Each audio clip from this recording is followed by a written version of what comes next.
Okay, good. Welcome, everybody online. I'm sorry about the delay. I'm glad that you're able to join us, and I'm hoping that you'll be able to hear us tonight. All right, so tonight we're talking about This Little Light of Mine, and I want us to just start by singing this song, okay?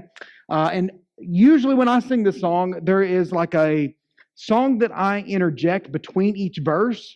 The song, I'm all wrapped up, I'm all tied up, I'm all tangled up in Jesus, but that's a whole nother VBS song and whole another lesson that's involved in it. It's fun to sing that song with the kids because it just gets them active and moving during Vacation Bible School. But tonight I want us to focus in on this specific lesson that's found in this song, This Little Light of Mine. So tonight we're just going to sing it with just that one song and not go into I'm all wrapped up, tied up, tangled up in Jesus. So tonight let's go ahead and sing this. I'm hoping y'all can see that pretty well. Kira, can you go ahead and advance the slides on this thing right here for me and be ready to move through there pretty quick? All right. So you know this has hand motions, don't you? And you're going to want to move your hand around. Now, can I tell the story? Is it okay to tell the story? Okay. This is something that I heard, okay? I wasn't there for this, but I guess a few years ago, is that right? Mr. Austin Davis singing this song, and while they're singing This Little Light of Mine, Austin chose to hold up his middle finger and is singing This Little Light of Mine, I'm going to let it shine. And so you could just only imagine the hysteria that took place when that song was sung that time. So that's a wonderful, great story to tell, and I love that. And every time now that I see this song and sing it, I think about him doing that. Even though I wasn't there, I can just see his smiling face as he sang that song. So thank you for letting me tell that. That's a wonderful, wonderful thing. All right, so everybody hold up your index fingers and let's sing This Little Light of Mine, okay? This little light of mine, I'm going to let it shine. This little light of mine, I'm going to let it shine. This little light of mine, I'm going to let it shine. Let it shine all the time. Let it shine, oh yeah. Hide it under a bushel, no. I'm going to let it shine. Hide it under a bushel, no. I'm going to let it shine. Hide it under a bushel, no. I'm going to let it shine. Let it shine all the time. Let it shine, oh yeah. All around the neighborhood, I'm going to let it shine. All around the neighborhood, I'm going to let it shine. All around the neighborhood, I'm going to let it shine. Let it shine all the time. Let it shine, oh yeah. I won't let Satan it out. I'm going to let it shine. I won't let Satan it out. I'm going to let it shine. I won't let Satan it out. I'm going to let it shine. Let it shine all the time. Let it shine, oh yeah. This light of mine, I'm going to let it shine. This light of mine, I'm going to let it shine. This light of mine, I'm going to let it shine. Let it shine all the time. Let it shine, oh yeah. All right, I love that song. It's one of my favorites. It really is. I think it may be one of the first ones that I learned in Vacation Bible School. And it's such an easy one to learn and an easy one to have the good motions to it as well. I don't know about you guys, but whenever I let it shine all around the neighborhood, I have a little larger of a circumference than when I'm just doing that. I think the idea is to let it shine all over our neighborhood. But we'll find out that it's not just about our neighborhood right here in Batesville or even in your subdivision, but it is for all the world to see. And we'll focus in on that in just a little bit. Now, this song, the origin of this song, This Little Light of Mine, is a little bit unclear. I Googled it. I looked up a few things to find out a little bit about this, and here's what I found out. This Little Light of Mine appears published in poetry by 1925. So really, if you think about it, this is, to me, I'm thinking it's not really all that old, but now it's getting to be, it's a 95-year-old song. The poetry was founded in 1925 by Edward G. Irvins, a writer in Montana, and by at least 1933, the song was well known across African American churches when it was mentioned in newspapers as being sung by a chorus at an African Methodist Episcopal conference in Helena, Montana, and then various other churches around the United States later that year.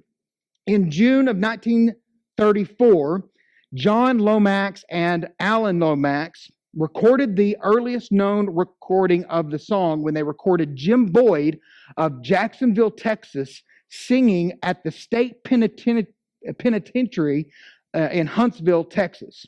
In 1939, Lomax returned to Texas with Ruby Lomax during their Southern States recording trip and recorded the song again. This song and others were sung by a black woman, Doris McMurray, who was imprisoned at Thomas Gorey Unit in Texas, and said that she learned the song from her grandmother in Waco, Texas. And she sang the lyrics like this, as taught to her by her grandmother. This little light o' mine, I'm going to let it shine. Let it shine, let it shine, let it shine. And you could just hear her say it like this. Everywhere I go, I'm going to let it shine. Everywhere I go, I'm going to let it shine. Let it shine, let it shine, let it shine. And then here's another one that I had never thought about or heard. In my neighbor's home, I'm going to let it shine.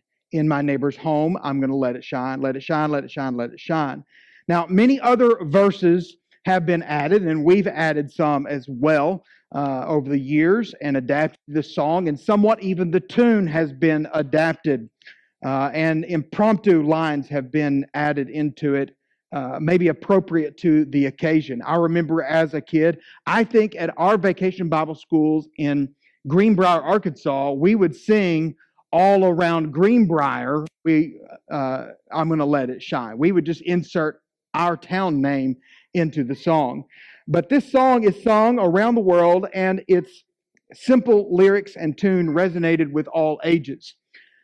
In 2001, right after 9/11, the first live broadcast of the David Letterman show. I was a David Letterman fan when I was younger, and we watched his late night show.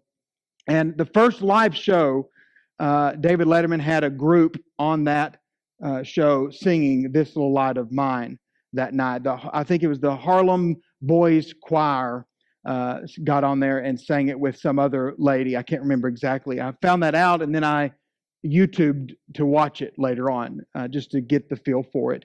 But this song is known all over the world, and there's no doubt in our minds that this song comes from a biblical text. We find it, I think, one that we can look at tonight and learn from is in Matthew chapter 5. So if you're not there already, please turn over into Matthew chapter 5.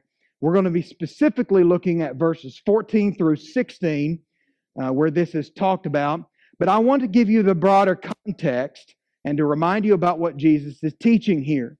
If you remember in Matthew chapter 5, 6, and 7, Jesus is giving the Sermon on the Mount. He's gathered everyone together, and he has started off with all the Beatitudes.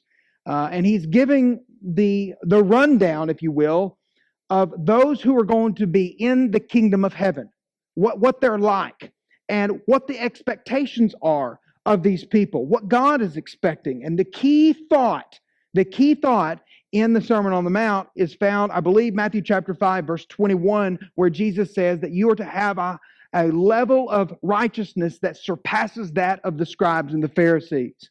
Okay? So he says this is how you do that. And when you are doing that, that's when you're a part of this kingdom. He starts with the Beatitudes. Then he begins to start saying things like, you've heard it been said of old, or the ancients of old have said this, but I say unto you. And so he pulls them up at a higher level of righteousness.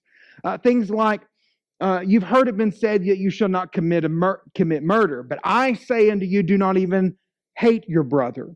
So it's a higher level of righteousness. You've heard it been said that you shall not commit adultery. But I say unto you, anyone who has lust in his heart for a woman has committed adultery in his heart. You see, he's pulling them to a higher level of righteousness than what they had always been taught. Now, right here at the very beginning of it, right at the end of the Beatitudes, he starts telling us what the expectations are of people that are in the kingdom. Okay? And he says this. Really, it's important to kind of start with verse 13 because he says this. There's two powerful metaphors that he gives to describe God's people. He says, verse 13, you are the salt of the earth. But if salt has become tasteless, how can it be made salty again? It is no longer good for anything except to be thrown out and trampled underfoot by men. Then verse 14 says, "You are the light of the world. A city set on a hill cannot be hidden, nor does anyone light a lamp and put it under a basket," is what my version says. King James, I believe, says bushel, "but on a lampstand, and gives light to all who are in the house. Let your light shine before men in such a way that they may see your good works and glorify your Father who is in heaven." So Jesus begins by telling us, you are both salt and light. Now, both substances are valuable and are extremely useful. However, they are vastly different in the way that they approach their respective functions, what they do. They're very, very different. For instance, salt is hidden, where light is absolutely obvious. And let me give you an example. Salt works kind of secretly. You know how you put salt on your food, you don't really want to see the salt on your food. You know what I'm saying? Like just the other night, Kira cooked green beans.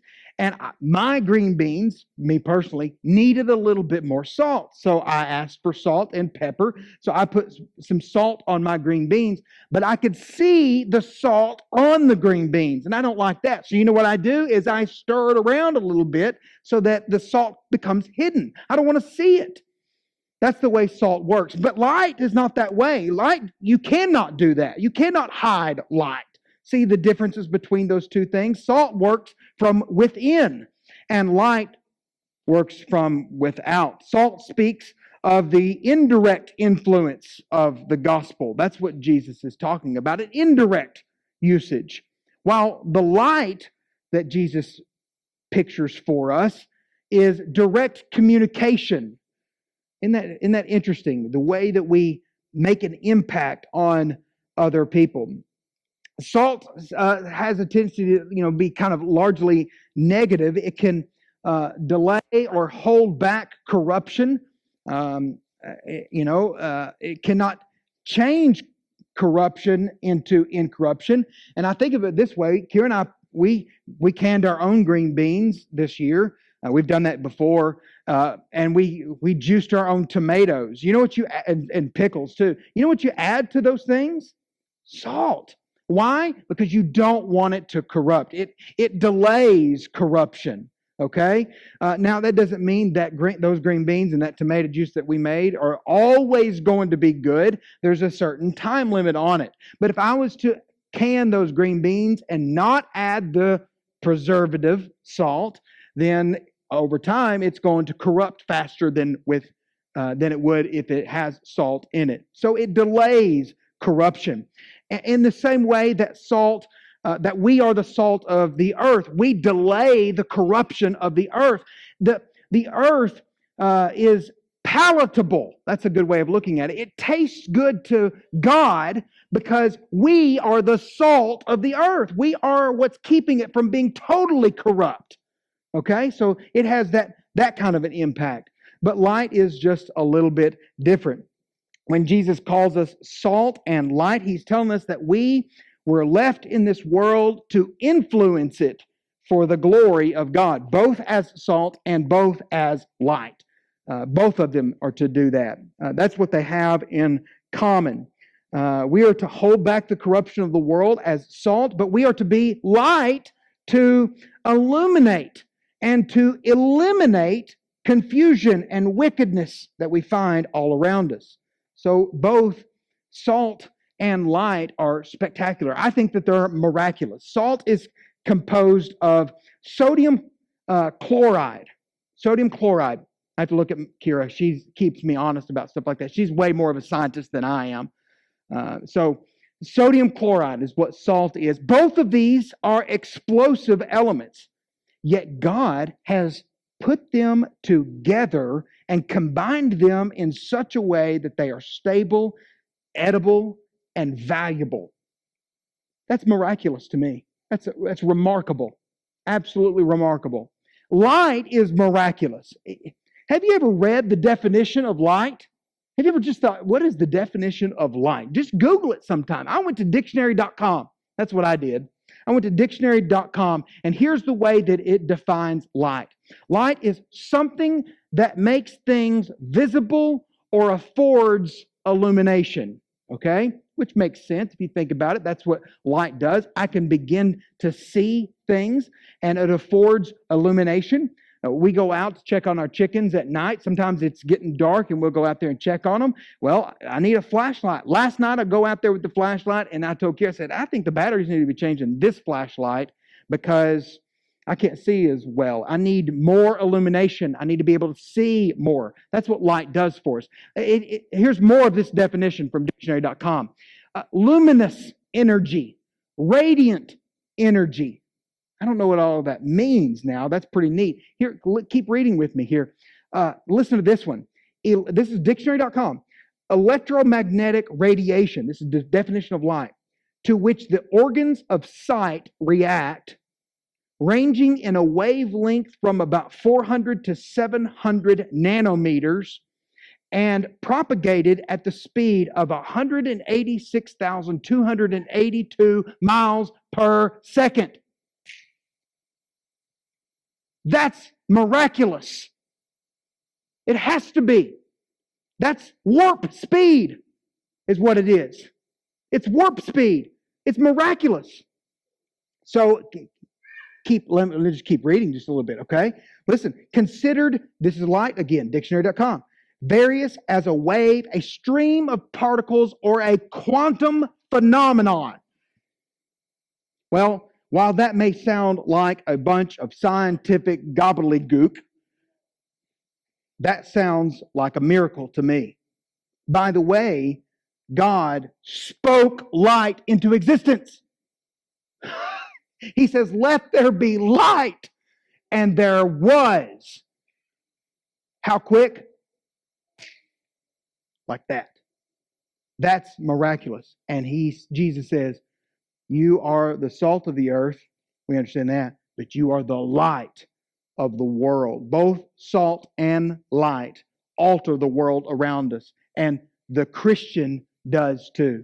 The Christian does too. So perhaps that's why Jesus used these common everyday images to describe His people who are going to influence the world that they live in. You are salt and you are light. Now, tonight we are certainly focusing in on this little light of mine. And it's interesting that in tonight's text, Jesus refers to a city on a hill. Did you notice that? Verse 14. Verse 14, he says, you are the light of the world. He says, a city set on a hill cannot be hidden. You know, in Jesus' days, that city would most likely have been this city called Sepphoris. That word is a Greek word that means bird. They say that maybe the reason that it had that name, later the name was changed to Caesarea, but the name was originally Sepphoris, and it was named this because it was up on this hillside, and they described it as a bird would be perched up on a branch. You know, it was a bird. This city was a new and emerging city. It was the capital of Herod Antipas. Very proud of that. He was very proud of that. And a lot of construction going on, and extensive building projects were happening in the days of Jesus in this city. And if you were a laborer, a craftsman, a worker, this is the city that you would go to work. Buildings were going up everywhere. There were jobs to be had by all people. And it was just located 3 miles from Nazareth. 3 miles.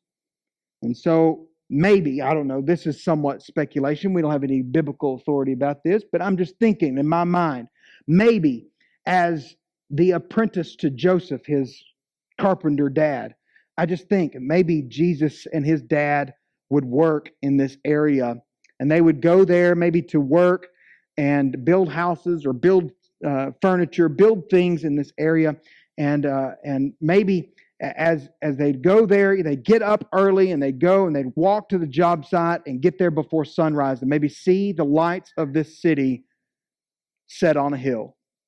It's 3 miles from his town. And then after they've worked all day, they've packed up all the tools, maybe on their way home, they get back to Nazareth, and the whole time you can look behind you and see the lights, the torches of this great city. No, so it's little wonder when Jesus reached out for an image to make his point about how light is such an impact in the world that he says it's like a city that's perched up on the hill. Maybe he's talking about that city. Well, that's the image that Jesus wanted us to have in our minds because it's an image of light shining for all to see. That's the image that Jesus wants us to live by. He wants us to stand up for what's right. He wants us to speak out for what is just and what is true, willing to live up on a higher plane, surpass the level of righteousness than that of the scribes and the Pharisees. So tonight, this is all introductory stuff. I'm sorry. I'm not going to take that much time. But tonight I want to show you something that I think is very important for us to learn and to apply into our lives, where we can learn how to let our light shine for Him. And I want to point out a few truths from this passage as we learn the lessons of this little light of mine. Now, Kira, you passed out all those sheets, didn't you? I've got the kids, just a quick commercial break. The kids, if you'll color, did you tell them all this already? Okay, this is what our kids are doing. I've got a little coloring sheet on the back of it. It says, this little light of mine, and a little coloring contest, okay? I'll have someone judge the coloring, and the first place winner will get that. Is that cool or what? It's one of my favorite things. And look, I think no, this one's not. I thought it was magnetic. The one other ones we've had at home are magnetic. But anyway, so we've got this one. That's first place. I love these. Second place, a headlamp. I use these things all the time. I love that. You can put it on your head. And then third place, I've got just a simple flashlight this is the kind of thing that I use to go get my chickens with right here. All right. So that's fun for the kids, right? All right. I want them to remember this. I want them to remember to let their light shine. That's what I want. All right. So, and if you're really good adults, maybe I'll get you one too. All right. But I want you to learn the lesson more than anything. Okay. So this song that we sing, it says, I'm going to let it shine. Why do we have to let it shine? Well, what we learn is that light conquers darkness. Whenever there is the least bit of light, darkness is forced to flee. It's gone. I like to sleep with every light off. I hate the smallest amount of light. Matter of fact, sometimes, first of all, I can't sleep without a fan. All right? Year round, I have a fan on me, blowing on me, okay? I want to feel the air. I don't want to just hear the noise. I want to feel it, okay? Well, we've had a fan before that when it was on, had a little bitty green light on it, I can't sleep with that thing on. So I take a black electrical tape and I just put over that little bitty light bulb on there so that I don't have any light at all, okay? That's just me personally. I don't like any light whatsoever. Yesterday morning, I got up a little bit earlier than I normally have. Matthew and I are taking classes right this week. That's where Matthew's at right now. He's in a class. He's going from 8 o'clock in the morning till 8 o'clock at night. Previously we would fly to Denver for this class. This is the last classes that we'll take for our master's degree program at Bear Valley. I'm only taking one class. I only liked one. So I'm taking it in the morning. And yesterday morning, I got up a little bit earlier than normal, just so that I could get the kids and feel really good about getting in the office early enough, set everything up. It's all on Zoom, which I'm nervous about anyway. So I get up a little bit earlier, and I don't know if you noticed or not, but I walked into the bathroom where the light is on. Kira's already up getting ready. And my eyes are just cracked enough where I can know where I'm going because the light irritates me. It irritated me there. My eyeballs are already sunk way back down in my head. My family talks about how my eyeballs are like these dark caves. You don't even see the pupil whatsoever. And so if I squeeze my eyes together, you can't even tell that I have eyes. It's just a benefit of it. So the light, that's the way it is. If there's light at all, you're going to notice it. Has anyone ever been down in the cave at Silver Dollar City? I can't remember what the actual cave is called, but down in the cave, Marvel Cave. That's right, Marvel Cave. Thank you, sir. Marvel Cave, I love it. They take you down. There's this one spot that they take you down, and they turn off all of the lights in that cave, and then they have one little light that comes on. Well, at that point, once your eyes adjust, you can see anything. Darkness has no chance when there is just this little bit of light. Light makes all the difference in the world. So when you say, I'm going to let it shine, what you're doing is destroying all the darkness around you. When light enters, darkness flees. It's gone. By the way, godly Christians can bring rays of sunlight, and I'm not talking about the big round thing up in our sky. I'm talking about sunlight into the darkest of situations. Here's what the Bible says in Psalm 119 and verse 1 through 30. It says, the unfolding of your words give light. It gives understanding to the simple. I love this. I remember my grandfather quoting this passage. And he concentrated on this last part, but I want to concentrate on the first part. It says the unfolding of your words. Now, what words is he talking about? What do you think? Right here, right? The unfolding of your words give light, illumination, enlightenment. I start understanding things. I start learning things. And that's what leads to the second part of this verse. It gives understanding to the simple. And my grandfather would say, Alex, I'm a simple-minded man. I'm a simple-minded man. And so it's refreshing to know that if I can understand some things, I'm going to get that understanding from the Scriptures. There's a lot to learn right here. And if someone was to devote themselves, their lives into studying God's Word, you come from being a simple-minded person to being someone who has some understanding. That's what light does for us. Another passage that helps us to see this, y'all know this one. Thy word is a lamp unto my feet and a light unto my path. Y'all know that one. So your word, again, it's the word that provides a lamp to my feet. I know where I'm going, and a light to my path. I need to know where I'm going because I'm heading in some direction, and I need to see where I'm heading. So we can understand it. Thank God for light. Thank God for light. Because it can save us from making all kinds of terrible mistakes. We would only make them in darkness. Light can destroy that opportunity. Nothing, my mother used to say this, nothing ever good happens after midnight. You know? That's true, isn't it? It's true. There comes a point when everybody just needs to go home and get in their own beds. You know, there's certain time of the night that there's nothing really that's going to be beneficial for you to be awake for. It's time to go home. Light is good for us. And when darkness comes, you need to get home. Y'all remember, I remember this.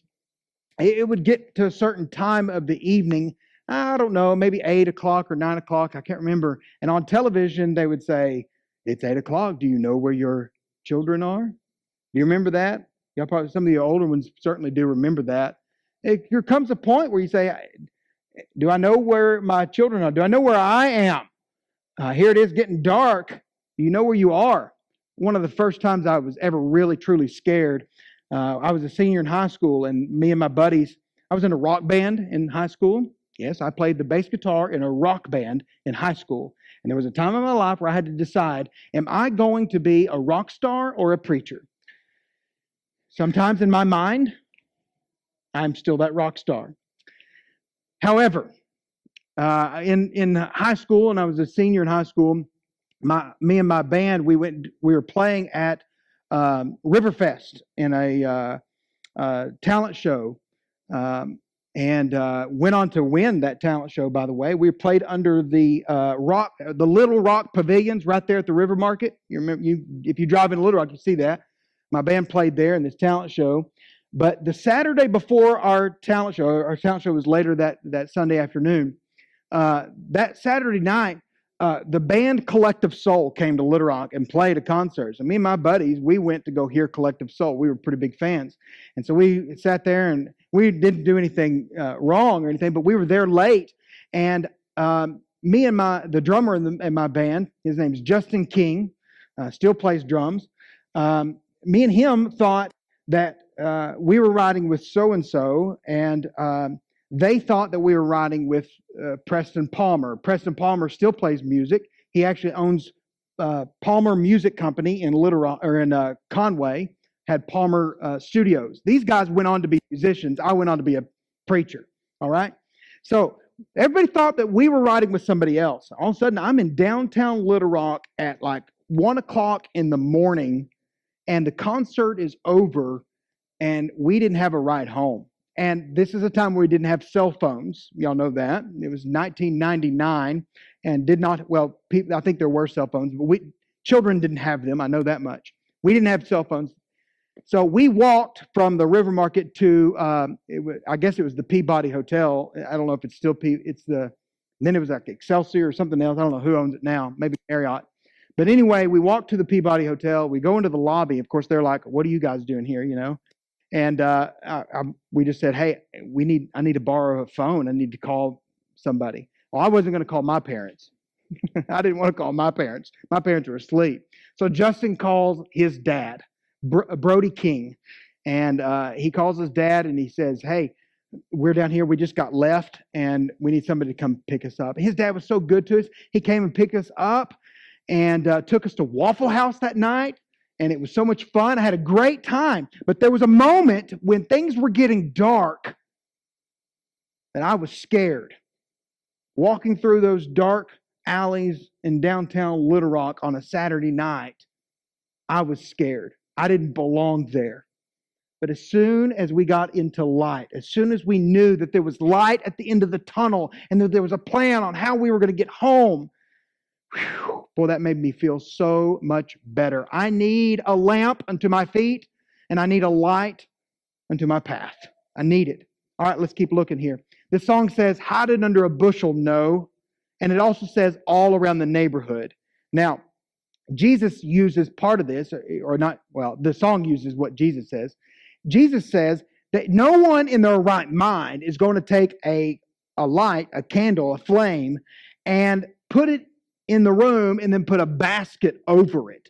No, if it's dark and you want to light up the room, you put it in the middle of the room on the lampstand, and he says, so that all the house will be able to see. Everybody wants to see it. So we can't take our light and hide it under a bushel. No, because that defeats the purpose of light. It is to be visible. It is implied by Jesus in his use of this city that's set up on a hill as a lampstand, as these metaphors.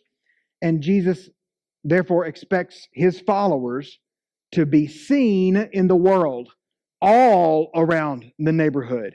That's what he's expecting, every single place. Don't hide it under a bushel. No, you want it to where everybody in the house can see. I think it may have been last year or so. I can't remember, maybe 2 years ago. Kira's parents were here in Batesville. They came for the weekend, and a storm came through and knocked out our power at our house. Actually, I think a tree came down and hit the power line, so it was out for a good long time. And so we left, and we went to go eat Mexican food with her parents, and then we came back and we played a game by candlelight. Played a game by candlelight. You need that light so that everybody can see. And so you put that light, and it doesn't take much, just a few candles and the whole room, and you can do whatever you want to. That's the idea. You want to be able to see, and therefore we are to be that light so that the whole world can see. That's the idea. Hide it under a bushel? No. All around the neighborhood? Yes. Notice what he says. Nor does anyone put a lamp under a basket, but he says that it gives light to all who are in the house. Every single person. We're not just, it's not limited to certain people or anything like that. Everybody should be able to see this light. In John 13 and verse 35, Jesus says, "A new commandment I give to you, that you love one another even as I have loved you, that you also love one another. By this all men will know that you are my disciples, if you have love for one another." Sometimes our light is just the love that we have for the people in this room, the people watching online. That's the light that we have, so that the rest of the world all will know that we are followers of Jesus. That's the idea behind it.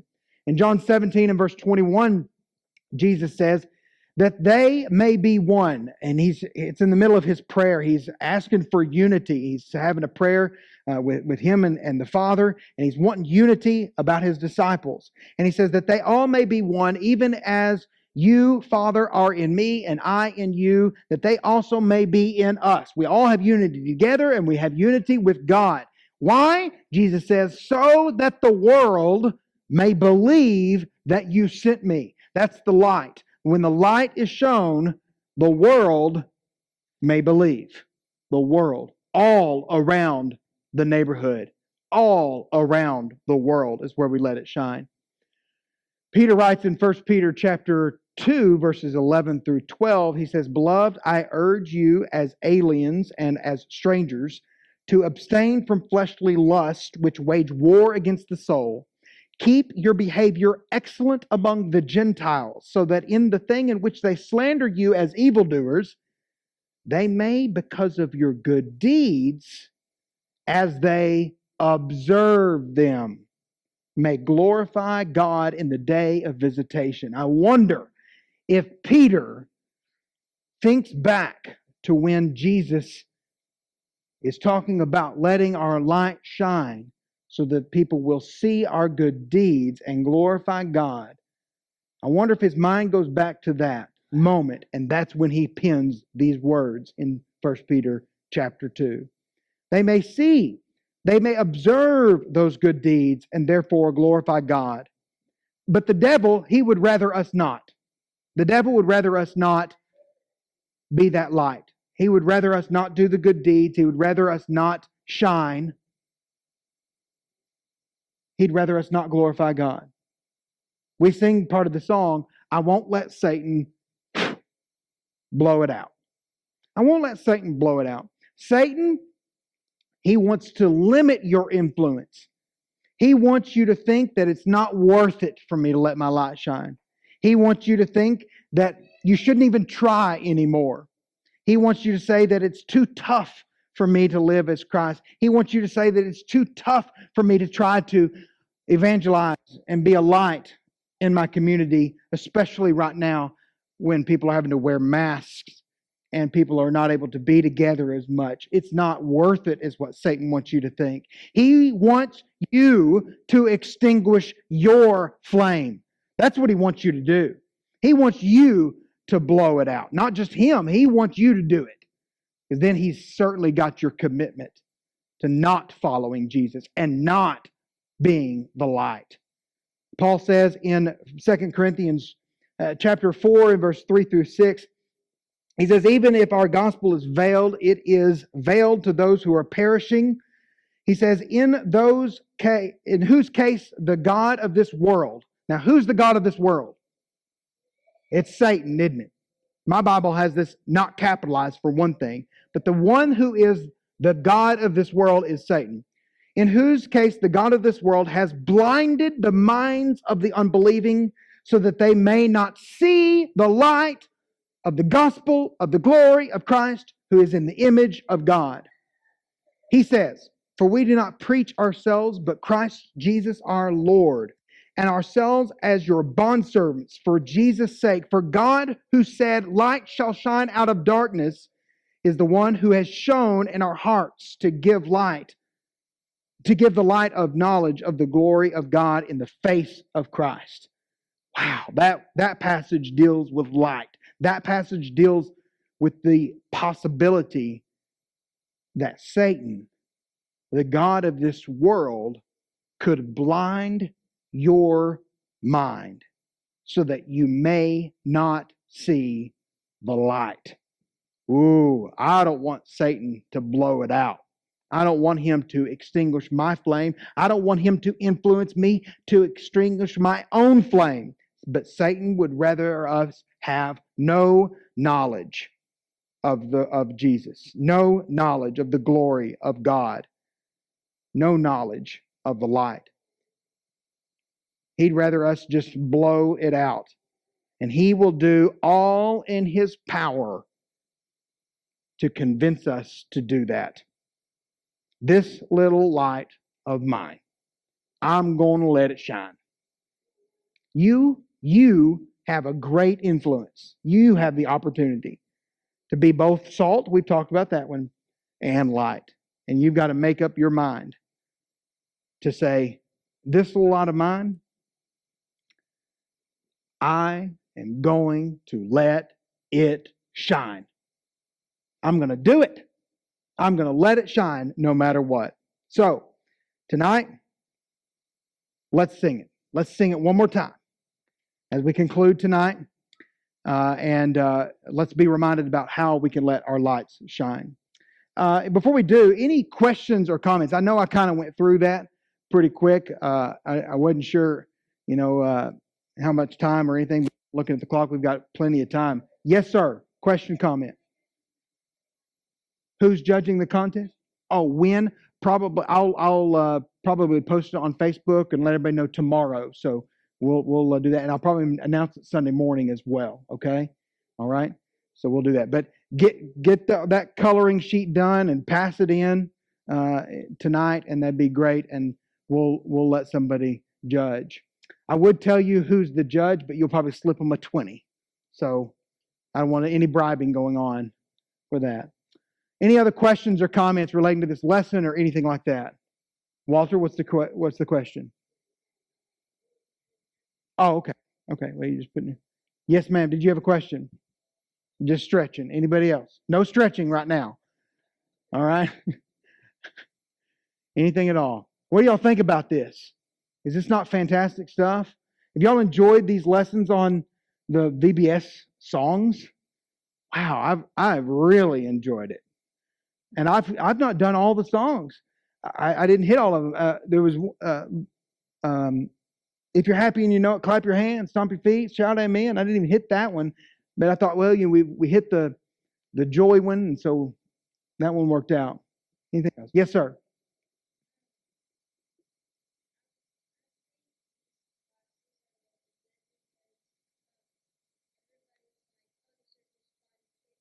Yeah. Yes, that's right. So Walter says that these are really good lessons for everybody, because a lot of times we think, well, these are just kids' songs, but they've got a good lesson for all of us to learn. Is that right? Think Walt's right? I do. All right. Well, let's stand up and let's sing this song together tonight, and then we'll be dismissed. Jesse, will you lead us in prayer here in just a second? You're right up here in front. I've got this already on. This light of mine, I'm going to let it shine. This light of mine, I'm going to let it shine. This light of mine, I'm going to let it shine all the time. Let it shine, oh yeah. Hide it under a bushel, no, I'm going to let it shine. Hide it under a bushel, no, I'm going to let it shine. Hide it under a bushel, no, I'm going to let it shine all the time. Let it shine, oh yeah. All around the neighborhood, I'm going to let it shine. All around the neighborhood, I'm going to let it shine. All around the neighborhood, I'm going to let it shine all the time. Let it shine, oh yeah. I won't let Satan it out. I'm going to let it shine. I won't let Satan it out. I'm going to let it shine. I won't let Satan it out. I'm going to let it shine all the time. Let it shine, oh yeah. This light of mine, I'm going to let it shine. This light of mine, I'm going to let it shine. This light of mine, I'm going to let it shine all the time. Let it shine, oh yeah. Thank you very much. Jesse, go ahead and lead us in a prayer, please.